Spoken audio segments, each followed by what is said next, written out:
Oh, hey, didn't see you there. Matchmaking, elo hell, bad teammates, and an even worse understanding of the system. It's all based on mathematics. First off, matchmaking. The goal is to provide even matches. And in order to do that, we have to figure out how good you are. For that, you're given a number. That's what your MMR is, your matchmaking rating, your rating within the system. Do not think of it as a skill number. That's not what it is. It's only counting your wins and your losses, not your actual performance. There is a correlation with skill and winning, but there's other factors. Now, the percentage that you're seeing, that's a variance that has to do with standard deviations, normal distributions, etc., etc. That's how much certainty the system has. The lower the percentage, the more confident the system is in you. So in Smite, you start with about 1500 MMR with about 50% variance. You translate that as the system going, okay, this is where I'm putting them, but I'm not so sure that they're actually supposed to be here. The more information, the more confident, the lower the percentage. So you get in there, you grind some matches, now you're at 100 matches later, 1900 MMR, 3% variance rating. That's the system going, okay, they're at 1900 currently, and I'm very confident, given the information I have, that they belong in or around somewhere here. Even if they're not exactly 1900, I'm not off by that much. So there's the fundamentals of a matchmaking system, and you could leave it at that. But then depending on the game, you fiddle with it a little bit. That's why, Overwatch has a different matchmaking system than Smite, than League of Legends, than R6. But the core stays the same, and the cosmetics change. The average player is thrown off by a naked matchmaking system. That's why you gotta slap something on top of it so it looks prettier, simpler even. This works in tandem with the matchmaking, but mostly it's psychological. Bronze, silver, gold, that's a lot easier to understand than some numbers, no? TP, tribute points, it's just some points given to you on a win or a loss. As far as I'm concerned, the system that we have right now is the most thoughtful and transparent MMR system that you could get in a video game. I also think that's what makes it the worst, unfortunately. I think it caused Titanforge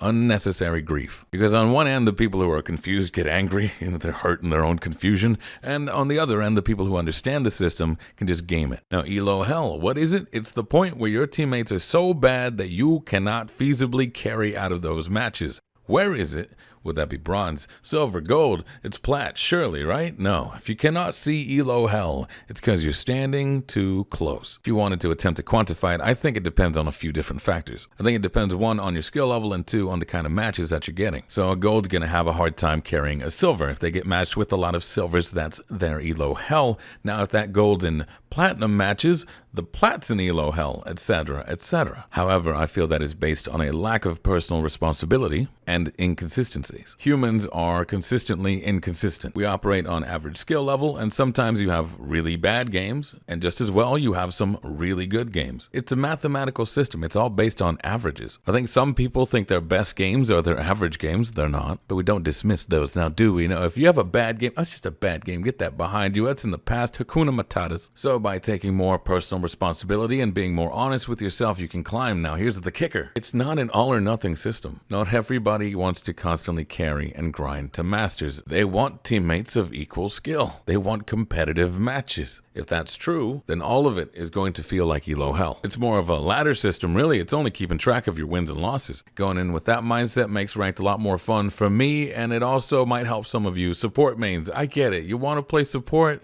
you want competent teammates. I'm sorry, this is just not the mode for that. But that's not a Smite problem. That's not an Overwatch problem. That's just how matchmaking is. Especially as you go higher in any system, the less players are above you. If you're at the bottom, you have so much room to climb. At the top, there's only weight holding you down. People at low ranks are so bad that there's so much you can do correctly to outweigh how bad your teammates are. But the amount of meaningful decisions you have at a high level are far more limited, whereas the amount of mistakes that can cost you are way more drastic. So it's all gonna feel like elo hell. And if you want to get specific, it's like Dante's Inferno, with Grandmasters being the worst. Let's talk about a few common talk points before we get into the how to fixing maybe. The most consistent one I've seen is matchmaking forces you to have a 50% win rate. While a 50% win rate is what is desired, it's not forced upon you, it's a byproduct of the system. Two people of the exact same skill, carbon copies,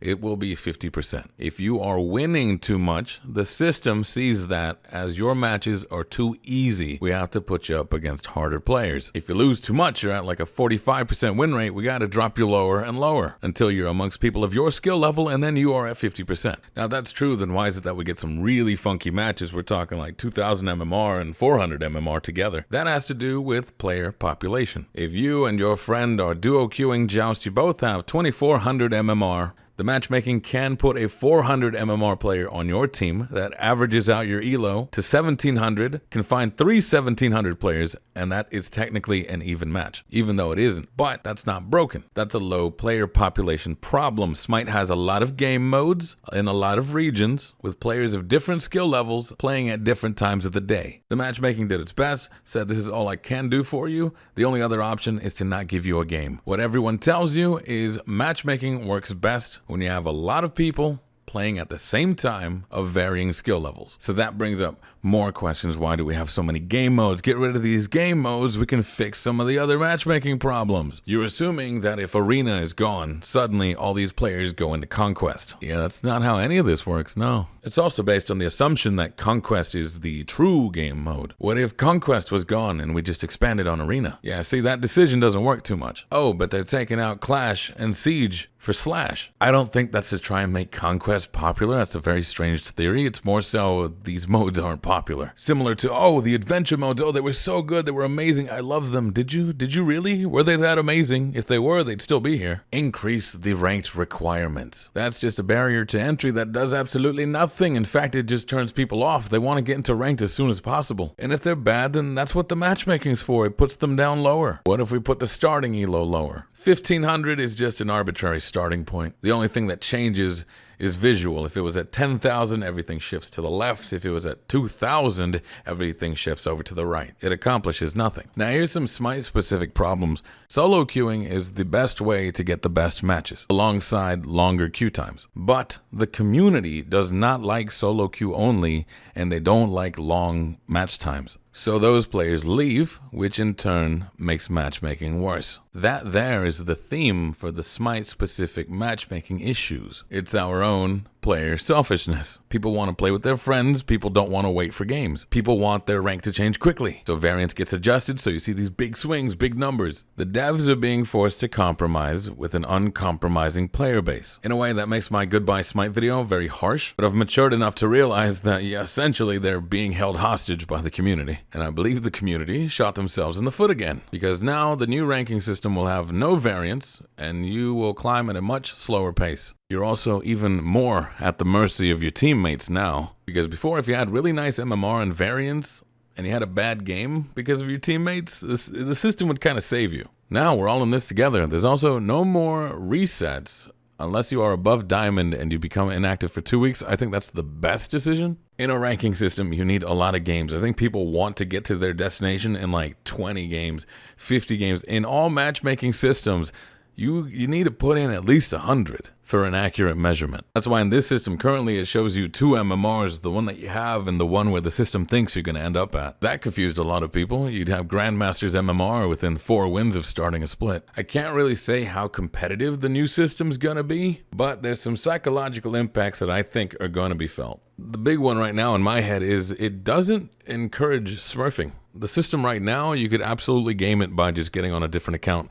This new one, because it is a lot slower, there's almost no reason to smurf. I also think this system encourages learning the game more. In the Season 7 system, every time you play a game, you win and lose less MMR. The first games you play, you're going up and down about hundreds of MMR, whereas in your 100th game, you're going up by tens. So if you lose 10 games in a row, it's going to take more than 10 games to fill that hole.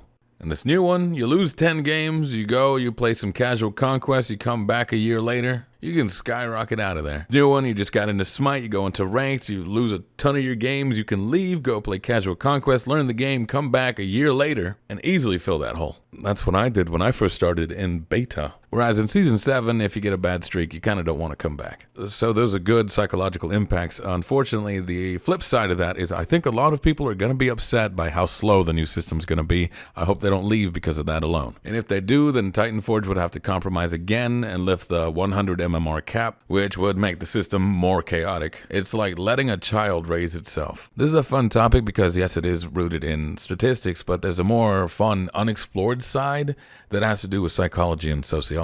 I'm not saying this is Titan Forge devs specifically, but I find that a lot of devs in general just kind of assume perfection. You've got Rocket League, you've got StarCraft, you've got League of Legends, Overwatch, any of those kind of games. Their success and their failures rarely have to do with the mathematics. It actually has more to do with the psychological impact. And personally, I'm a bit split because I think the community doesn't know what it wants, but it does know what it wants. I want fast matches, but they need to be good, and I want to win without trying too much, and I want to play with my friends. So they know that they want all those things, but they don't know that they can't have all those things, or they might end up with none of those things.